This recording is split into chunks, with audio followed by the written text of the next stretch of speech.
Hi guys, welcome back to At Home with CARDYGOLF, and I am back in what I have now decided to call Question Corner because we have another Q&A coming up today. I've got a few questions.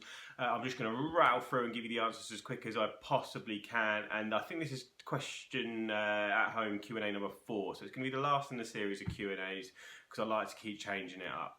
First question coming in on Twitter from Gary Copland, and he says, golf balls. Why do you keep the same one brand type of golf balls? I tend to use TaylorMade TP5 for competitions, but then Callaway Chrome Soft when I practice and practice rounds, and I move on to the Callaway alignment balls. But is it a bad thing to keep changing? So he says when he's not putting very well, he moves on to the Callaway alignment balls.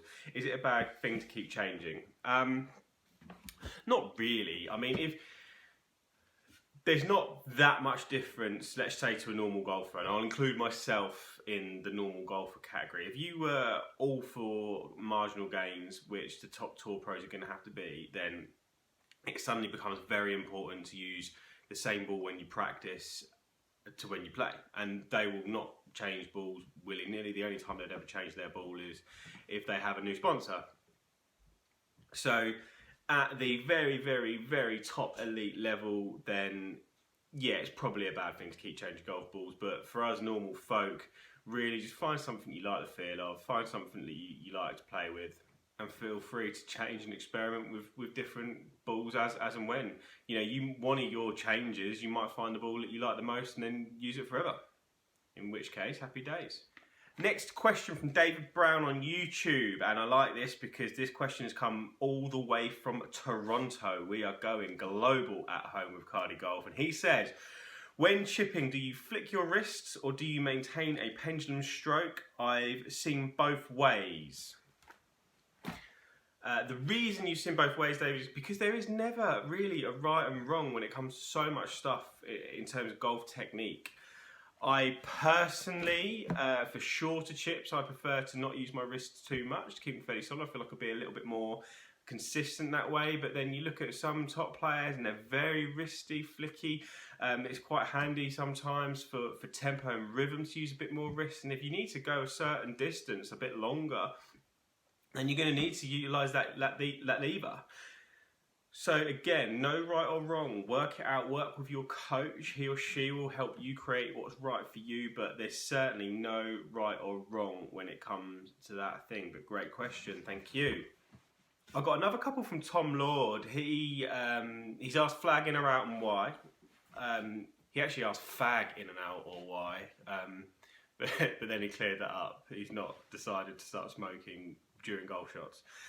For me, the flag or out debate, I'm a flag out guy just because of habit. It still doesn't look right for me to have the flag in, but when we all go back to golf, hopefully sooner rather than later, I think we're all going to be flag in and not allowed to touch it, I would imagine. So I'm going to try and get used to the flag in.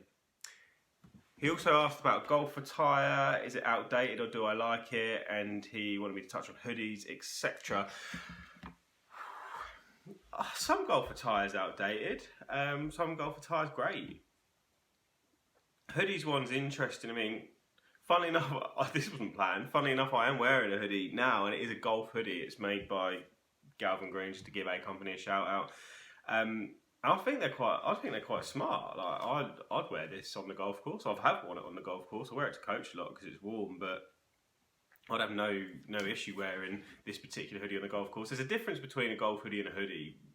I think generally if I made the rules for a golf club, I would be a little bit more relaxed than some, but I wouldn't want to bin it off completely. Like, you know, there's a big line, not even a fine line. There's a chasm of a line between kind of going out in, let's say, chinos, a sporty type of golf shoe, and this hoodie, to going out in joggers and a football shirt.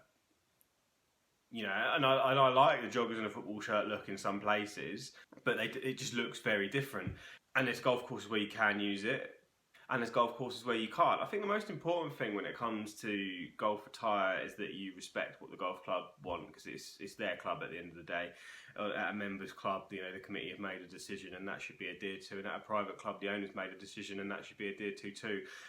So really, I think some golf clothing is outdated, but don't buy it, and just make sure you're wearing what you're allowed to wear. Final question from Dan Fenton on Instagram: when are you going to shave your head? I'm not going to shave my head, and there's a good reason for it. I probably would consider it, but my wife has put her foot down firmly on that one. There is absolutely no chance of me shaving my head. She says I look ridiculous when I do it, and my head is apparently the wrong shape. Apparently under this head of hair, it's too flat. I didn't even know, but apparently my head is too flat to shave it, and I look ridiculous. So that sadly is not going to be happening. But I hope you do, Dan.